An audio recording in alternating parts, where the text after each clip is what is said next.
आज जुन्नर येथे देवराम सखाराम लांडे यांनी जी मिरवणूक काढली होती त्या मिरवणुकीमध्ये जी घटना झालेली आहे त्या घटनेच्या अनुषंगाने आपण गुन्हा दाखल केलेला आहे। सदर घटनेमध्ये 5 ते 6 सदर घटनेमध्ये जी डीजेची जी गाडी होती त्या गाडीच्या खाली येऊन एक इसम हा मयत झालेला आहे आणि 6 जण जखमी झालेले आहेत। त्या अनुषंगाने गुन्हा दाखल करण्यात आलेला आहे।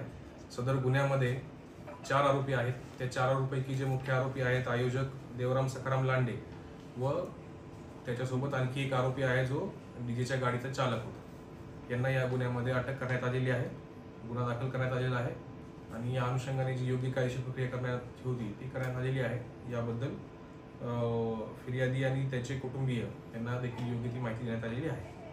धन्यवाद। जमाव खरं तर खूप प्रक्षोभक आहेत, त्यांना या निमित्ताने काय आवाहन करायला?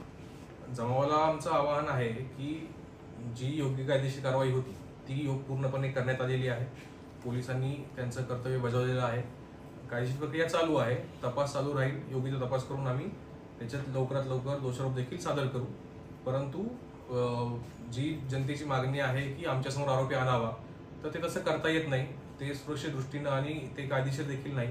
त्याच्यामुळे तशी मागणी त्यांनी कृपया करू नये अशी आम्ही त्यांना आवाहन करतो आणि कृपया त्यांनी पोलिसांना तपासामध्ये सहकार्य करावं अशी आमची विनंती आहे।